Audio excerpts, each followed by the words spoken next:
Hello, everybody. My name is Eric, and this is an experiment I'll do with you.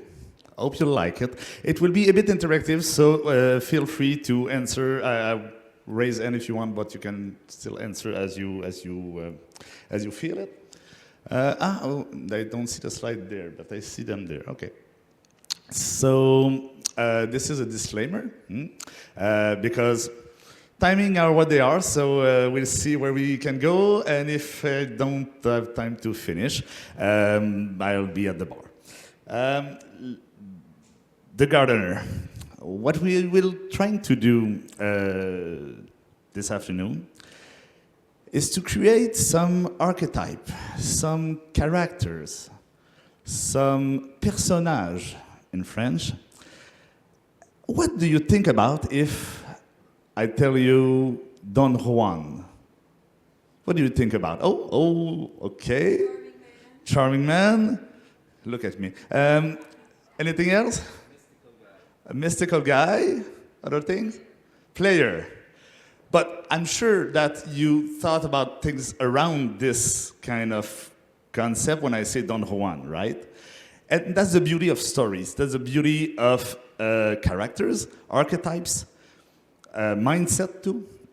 And that's what we try to create at En Friends to help us get in the right mindset, the right mood, with the right attitude when we are live with clients. So, let's forget Don Juan. We don't use this archetype. Maybe we should. A gardener. You know what it is, right? What's the mindset of a gardener? Passions? Yes, thank you. Care? Thank you. Gentle, kindness, indeed. Peaceful? Yes. Sorry? Nurturing. Yeah, nurturing, yeah. Okay. And if you are like me, a consultant,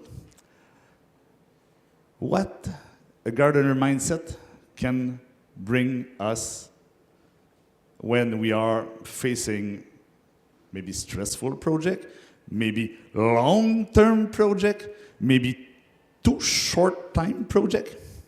How can we be inspired by the mindset of a gardener in our consultant business or role or maybe a career?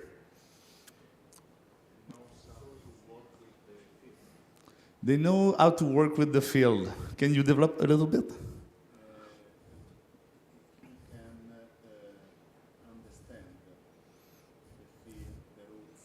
Yeah, you can understand the field, the roots. You can also know when the winter is coming. Winter is coming. You can also know a bit about the seed that you plant. You know how it will grow. And of course, a great gardener knows that you cannot pull the leaf to make the plant grow faster, right? A good gardener knows that you have to let the time fly. Time takes time, right?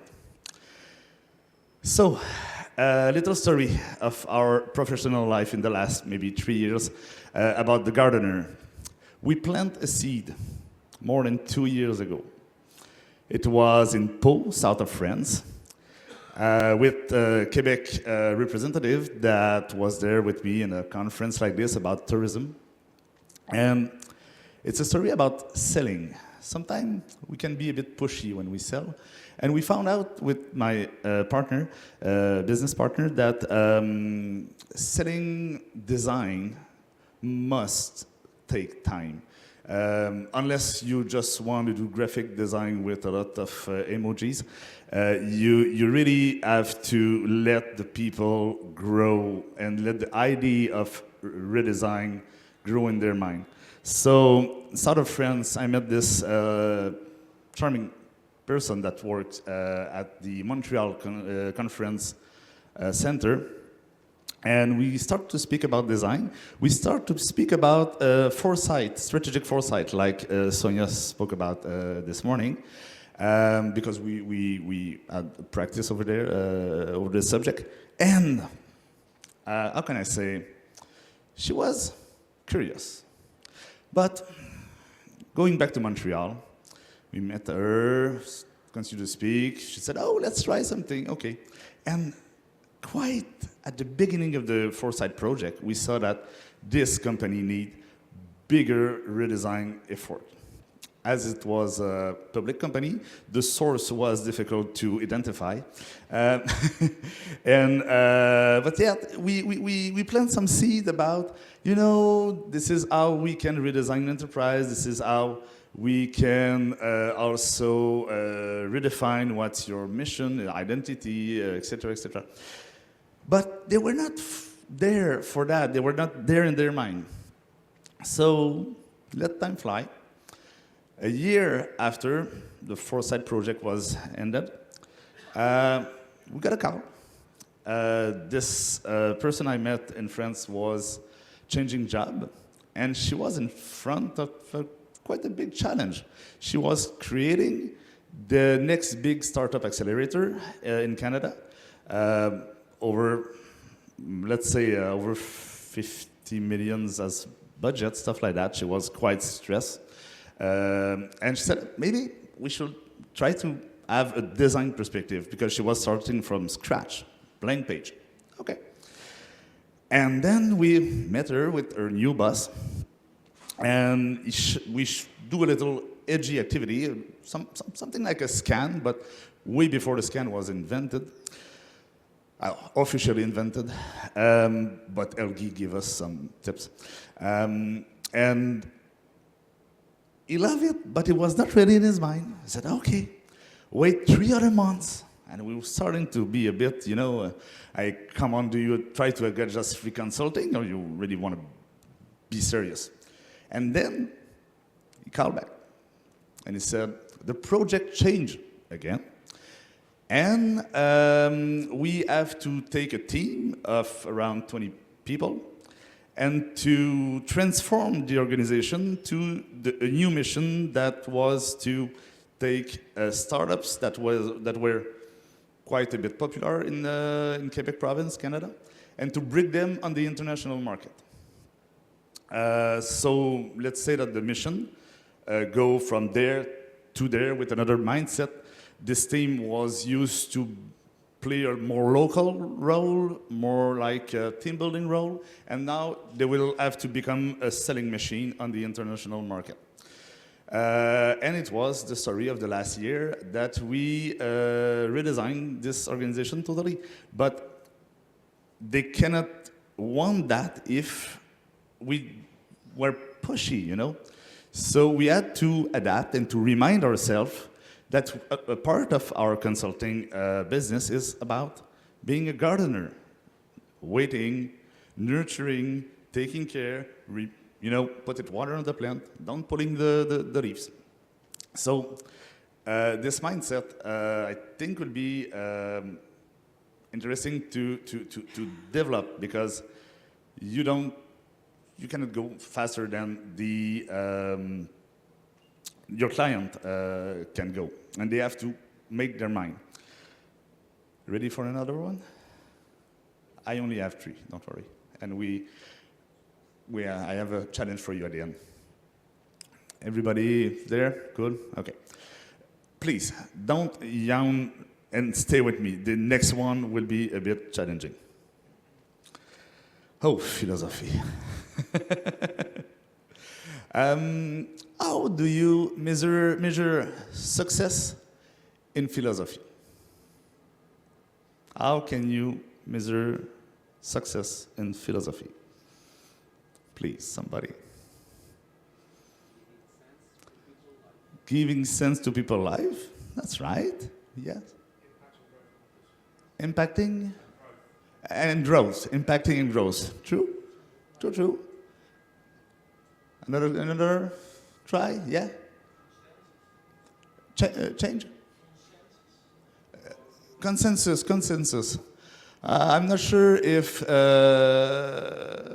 Epicure will be okay with that, but yeah, some of philosophy process, aim for consensus indeed. Yeah. Oh, opening doors. Yeah, like in the Maieutics. We will go there in a minute. A French philosopher called Raphael Enthoven said in his last book about artificial intelligence that progress in philosophy should be measured by replacing a certainty by a doubt. It's usually the opposite of consulting, right? And I like that because we are somehow afraid of having doubt. I know I have an open-mind crowd here, but when you go in more formal consulting conference, they want to give answer. They really want to answer to the client question and stuff like that. And I think that the mindset of the philosopher to see creating doubt as a process, as an advancement, is interesting because how otherwise you can bring a business to grow or to open new doors. Opening doors create doubts, right? And what is the other main feature of philosopher mindset? What the philosopher do? Reasoning, yeah, a bit. Yeah, we are around there. But simpler.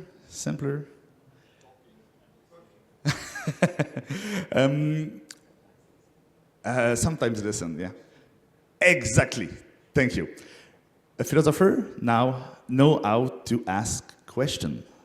And I really think that as enterprise designer, we should try to adopt this mindset to prefer asking good questions instead of giving answers. You can disagree with me, yeah? But just in the questioning period at the end. One of the stories I want to tell you this afternoon about questioning is about the Quebec tech company, one of our clients, where we took them, that's the same company of the first use case, but they were growing and advancing, and they were becoming Quebec Tech.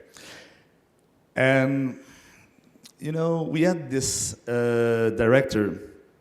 She was expert in startup management. She was very, very deep into her specialty. But she had to take the front seat or to be the source of the new enterprise. So we could have tell her what she should do. You should do like this and take this decision and go this way. And we just remember that it's not like philosophy works. I don't know if you ever heard the term Maieutics, the art of giving birth on a metaphoric way. Okay, please. It's the art of asking questions to make somebody open his own door and find their own answers. Our talk are very connected. Huh? So, adopting this mindset, we decide that we won't give answer to the director. We will only go with question and with the mindset, the gardener mindset, waiting for her to find her own answers. Let's say that just a very practical example. At the beginning of the project, she was like, not obsessed, but she really wanted to have an org chart. Said, okay, but we didn't know what the product portfolio will be. We don't know even if your whole team will keep will be stay in the company because everything changed. So probably some people will go. But so okay, let's do an org chart. And so we wait for the org chart, and then 3 months later, we were working, and I remember it was in an afternoon, Monday afternoon, on the product service portfolio. And we ask, hey, Noel, what about this portfolio and the org chart you created 3 months ago? And she said, oh, fuck. Oh, sorry. She said, oh, gosh. Because she saw that it was totally, the org chart doesn't work with the new portfolio. But she said, if you were pushing me out of the org chart when I had that in my mind, I would just have probably fired you. So by asking question, and to remember that our role as enterprise designer or transformation designer, questions are more important than the answer. And the answer must come from our clients. We will really help them to grow and to change, like you said, as a philosopher should do. Are you still with me? Good. How many times? Yes, cool. We will have time for questions. Perfect. Everybody know what a blacksmith is? Yes? Any blacksmith in the room? Someday I'd get one. I have another kind of question for you about blacksmithing. You're not expert blacksmith, I understand that. Okay. But I think you can still answer this. If I want to create a spoon, a metal spoon, of course, how many times I have to hit the little piece of metal with my hammer to create a spoon? How many?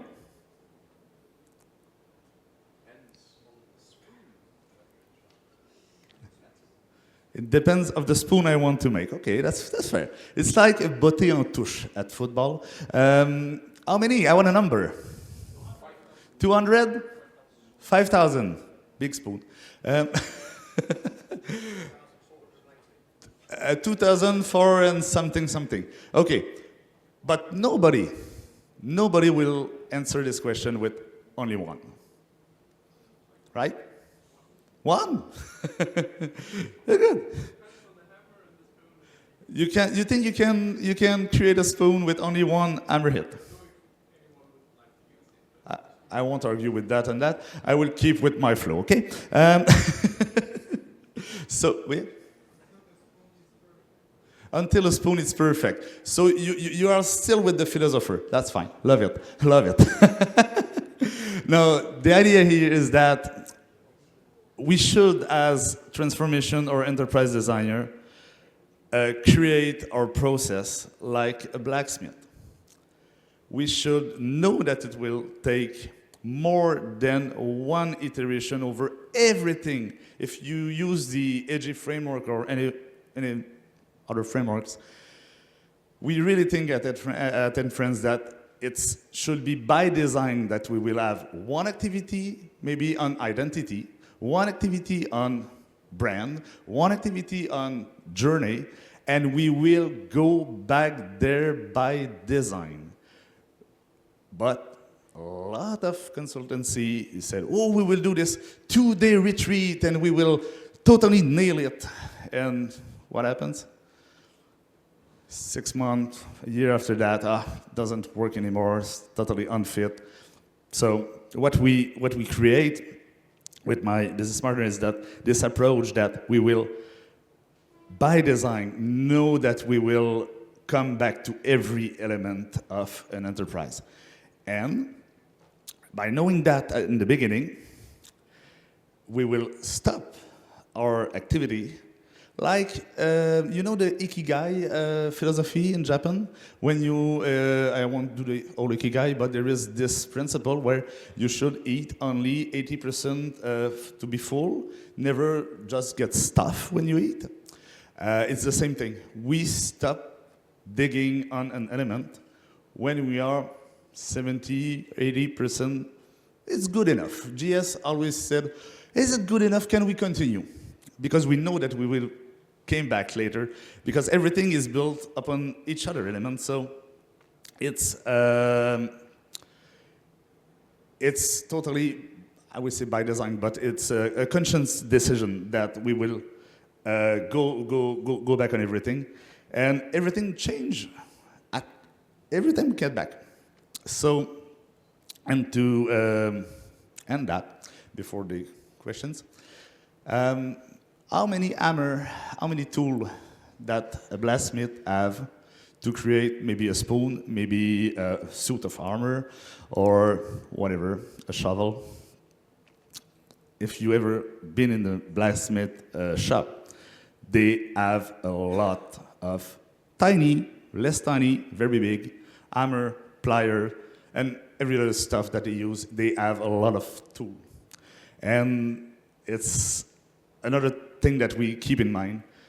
Don't have only one tool. And this conference and the past intersection we went in the last 2 years, we discovered so much new tool.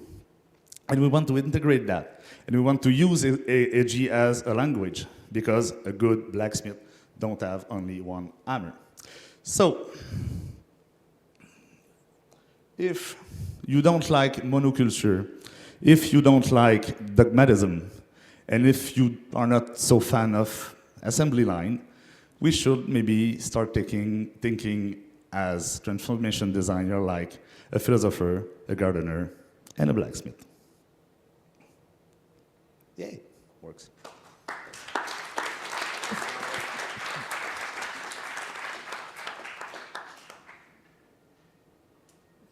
Questions?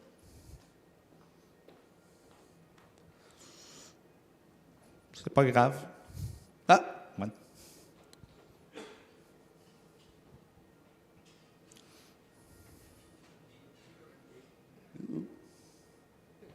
In your engagements with clients, do you make them aware of whether you're playing the philosopher role or the gardener role or the blacksmith role, or you just go ahead and let them experience it?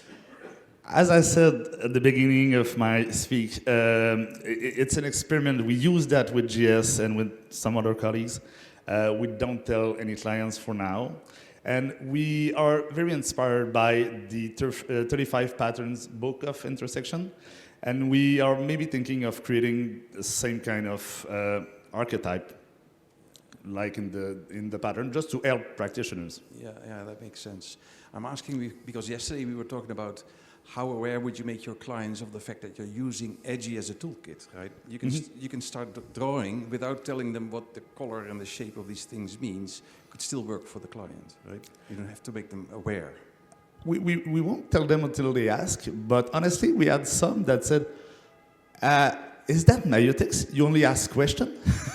But because they have this background, you know. But we are not too fond of being too theoretical, at least at the beginning of a process.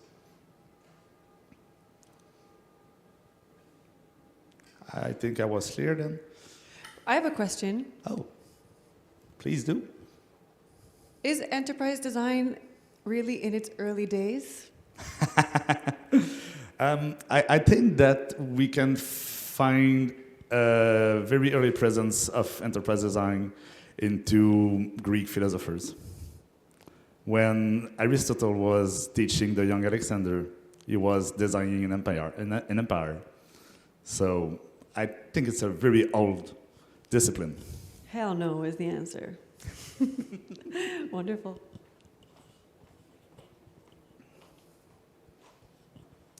So you talk about monoculture, dogmatism, and assembly line as like the enemy of this three enterprise designer archetype. And my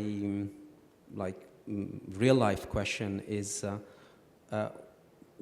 what do you think about this shortcut? Why enterprise designer fell into these traps? What is the main reason, according to you, in your experience? I'm not sure if enterprise designers fall into this traps or this mental bias. I think it's the zeitgeist of our era to try to think as assembly line to maximize profits and stuff like that. Maybe more in a huge consultancy company like our friend showed us this morning, you know, with the slide with Deloitte and stuff. I'm just saying the role of an enterprise designer or transformation designer as an artisan, craftsmanship. I think we should keep in mind that we have this stance or this posture of a craftwoman, of course. Beautiful. Thank you so much. Give Eric a big, warm applause. Thank you.